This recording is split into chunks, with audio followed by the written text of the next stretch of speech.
Hi friends, welcome to my channel. இன்றைக்கி நாம் பால்லேருந்து எடுத்த ஆடையில் நம்ம வெண்ணெய் எடுத்து அந்த வெண்ணெயை காய்ச்சி நெய்யாக்க போகிறோம். நான் இதுதான் ஃபர்ஸ்ட் டைம் ட்ரை பண்ணுறேன். ரொம்ப நல்லாவே ரிசல்ட் இருந்துச்சு.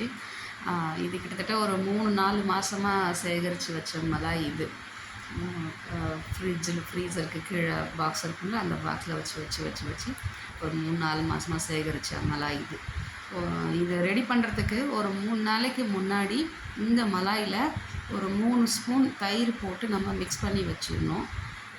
தயிர் போட்டு 3 நாளுக்கு அப்புறம் நம்ம மலாயை நம்ம கடைஞ்சோம்னா அந்த வெண்ணெய் சூப்பராக பிரிஞ்சு அழகாக வருது.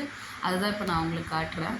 இது நான் ஃபர்ஸ்ட் டைம் நான் ட்ரை பண்ணது, நல்லாவே வந்தது. இது இப்போ நான் பண்ணுறது வந்து second batch. First batch ready பண்ணி எடுத்து வச்சுருக்கேன். அது நான் எண்டில் காட்டுறேன். இப்போ நான் அந்த மலாயை போட்டுட்டு ஃபஸ்ட்டு நார்மல் தண்ணி தான் நான் ஊற்றினேன். அதுதான் உங்களுக்கு நான் காட்டினது. நார்மல் தண்ணி ஊற்றி நல்லா பிளெண்டர் வச்சு நல்லா பிளெண்ட் பண்ணிகிட்டே இருக்கணும். அது ஒரு க்ரீமி நல்லா அது அடித்து க்ரீமி டெக்ஸ்சருக்கு வரும்போது ஐஸ் வாட்டர் ஊற்றி நம்ம அடித்தோம்னா அது அழகாக திரிஞ்சு நம்ம பன்னீருக்கு பால் திரியும் பார்த்திங்களா, அந்த மாதிரி திரிஞ்சு அழகாக வருது. ஃபஸ்ட்டு நான் மிக்சியில் போட்டேன், எனக்கு மிக்சியில் சரியாக வரல. அதுக்கப்புறம் பக்கத்தில் பிளெண்டர் வாங்கிட்டு அந்த பிளெண்டரில் நான் பிளெண்ட் பண்ணேன். சூப்பராக வந்துச்சு. ஃபர்ஸ்ட் டைம்ன்றதால மிக்சியில் எனக்கு பண்ண தெரியல. அதனால் மிக்சி வேஸ்ட் பண்ணி கழுவ கிடக்குது அது. ஓகே, இப்போ நான் ஐஸ் வாட்டர் ஊற்றுறேன் பாருங்கள். அதான் உங்களுக்கு காட்டுறேன். ஃபஸ்ட்டு ஊற்றுனது வந்து நார்மல் ரூம் டெம்பரேச்சர் தண்ணி தான். செகண்ட் இப்போ ஊற்றுறது வந்து நல்ல ஃப்ரிட்ஜிலேருந்து எடுத்த சில் வாட்டர்.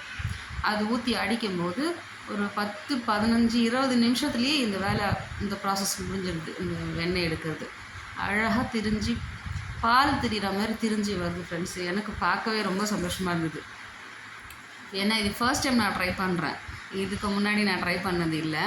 இங்கே பசும்பால் நல்லா கிடைக்கும். பசும்பால் நம்ம அவங்களுக்கே தெரியும், பசும்பால் காய்ச்சணும்னா நல்ல ஏடை வரும். இங்கே அந்த ஏடையெல்லாம் கலெக்ட் பண்ணி வச்சுருந்து அதில் நம்ம வெண்ணெய் எடுக்க போகிறோம் அப்படின்னா அதுக்கு ஒரு 3 நாளைக்கு முன்னாடியே இந்த மலாய் எவ்வளோ இருக்கோ அதில் ஒரு 4 ஸ்பூனோ 5 ஸ்பூனோ எவ்வளோ மலாய் இருக்கோ அதுக்கு தகுந்த மாதிரி தயிர் ஊற்றி ஒரு மிக்ஸ் பண்ணி வச்சிட்டோம் அப்படின்னா அது நல்லா உறைஞ்சிடுது தயிராகி. அதுக்கப்புறம் நம்ம அதை பிளெண்டரில் போட்டு அடித்தோம்னா சூப்பராக அழகாக அப்படியே ஃபுல்லாக நல்லா க்ரீமியாக அழகாக வருது ஃப்ரெண்ட்ஸ். ரொம்ப நல்லா இருந்துச்சு பார்க்குறதுக்கு. அதுதான் இப்போ நான் உங்களுக்கு பண்ணி காட்டுறேன். ஸோ ஃபர்ஸ்ட் டைம் பண்ணுறது சக்ஸஸ்ஃபுல்லாக ஆகிடுச்சு. இனிமேல் நிறைய சேர்த்து வச்சு நிறைய வெண்ணெய் எடுக்க ட்ரை பண்ணணும். இன்னும் நெய் காய்ச்சல், அதில் நெய் காய்ச்சல் வீடியோ நான் தனியாக போடுறேன். இப்போ வெண்ணெய் எடுக்கிறதே ஃபர்ஸ்ட் டைம் நான் ட்ரை பண்ணுறன்றதால சரி இதையே வீடியோவாக போடுவோம் பண்ணியிருக்கிறது அப்படின்னு தான் எடுத்துக்க உங்களுக்கு வீடியோ போடுறேன். பாருங்கள், இப்போ அடித்தாச்சு. கொஞ்சம் கொஞ்சமாக ஐஸ் வாட்டர் நீங்கள் ஊற்றி அடிச்சிங்க அப்படின்னா அது நல்லா திரிஞ்சு அழகாக வந்துடுது சூப்பராக. பார்த்தா அவங்களுக்கே தெரியும். அது நல்லா அப்படியே க்ரீமியாகவும் அதுக்கப்புறம் கொஞ்சம் கொஞ்சமாக திரிய ஆரம்பிக்குது. திரிஞ்சு நல்லா பால் நம்ம நல்ல பாலில் கொஞ்சோண்டு லெமன் ஊற்றினோம்னா எப்படி அது திருத்திரியாக வரும் பாருங்கள். அந்த மாதிரி அழகாக சூப்பராக வருது ஃப்ரெண்ட்ஸ். ஃபஸ்ட் டைம் பார்த்ததுல ரொம்ப சந்தோஷமாயிடுச்சு. எப்பா ஃபஸ்ட் டைமே நமக்கு சக்ஸஸ் ஆயிடுச்சுடா அப்படின்னு. அந்த சந்தோஷத்தை சரி உங்களோட ஷேர் பண்ணுவோம் அப்படின்னு தான் அவங்களோட ஷேர் பண்ணியிருக்கேன். பாருங்கள், இப்போ உங்களுக்கு பார்த்தாலே தெரியும் அதில் திருத்திரியாக வருது பாருங்கள். அந்த மேலே பபுள்ஸாக இருக்கா, அப்படியே திரிய ஆரம்பிக்குது பாருங்கள். அந்த திரிஞ்சு மேலே நிற்கிறது தான் வெண்ணெய். அதை நம்ம அப்படியே கலெக்ட் பண்ணிவிட்டு எடுத்து ஒரு பாத்திரத்தில் வச்சுட்டு அதை வந்து நல்லா ஒரு 4-5 வாட்டி நல்லா வாஷ் பண்ணணுமா. எனக்கு அதெல்லாம் தெரியாது.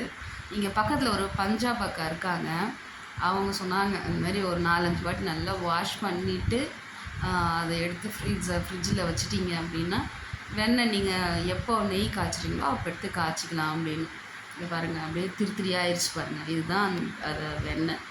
இந்த மாதிரி ஆகணும். இந்த மாதிரி ஆனதுக்கப்புறம் அதை நல்லா கையை வச்சு நல்லா கேதர் பண்ணி எடுத்துட்டு நல்லா உருட்டி எடுத்தோம்னா அழகாக கையில் வருது ஃப்ரெண்ட்ஸ். சூப்பராக இருந்துச்சு. பாருங்கள், பார்த்தாலே உங்களுக்கு நான் சொன்னேன்ல பால் திரிஞ்சால் எப்படி வரும் பார்த்தீங்களா, அந்த மாதிரி பால் திரிஞ்ச மாதிரி வந்திருக்கு பாருங்கள். இதுதான் வெண்ணெய். எவ்வளோ சூப்பராக வந்திருக்கு பாருங்கள். இந்த மாதிரி அடித்து எடுக்கணும். மிக்சியில் போட்டால் எனக்கு சரியாக வரல ஃப்ரெண்ட்ஸ். மிக்சியில் நிறைய பேர் யூடியூப்பில் பார்த்தா மிக்சியில் தான் போடுறாங்க. பட் எனக்கு மிக்சியில் என்னவோ தெரியல, அது அதோடைய பதம் எனக்கு தெரியலையா என்னன்னு தெரியல. அதனால் மிக்சியில் வரல எனக்கு சரியாக. அதனால் பிளெண்டர் பக்கத்தில் அந்த பஞ்சாப்பாக்கா கிட்ட தான் வாங்கினேன்.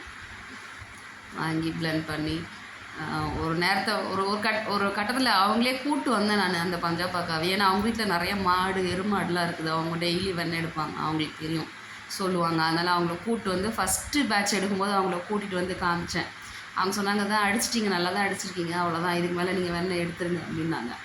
அவங்க சொன்னதுக்கப்புறம் 2வது பேட்ச் நானே பண்ணேன். இது 2வது பேட்ச் இப்போ நான் பண்ணி எடுக்கிறது. ஃபஸ்ட்டு பேட்ச் வந்து அது பஞ்சாப்பாக்கா சொன்னாங்க, அந்த பேட்ச் தான் அது அவங்க சொன்னதுக்கப்புறம் எடுத்தது. பாருங்கள் எப்படி எடுத்து வச்சுருக்கேன் பாருங்கள். இது ஒரு 4-5 மாதமாக சேகரித்த மலாய் இது. அது ஃபஸ்ட்டு பேட்ச்சு, இது 2nd பேட்ச். அதுதான் சொல்கிறேன், எப்படி சூப்பராக வெண்ணெய் எடுத்துட்டேன்னா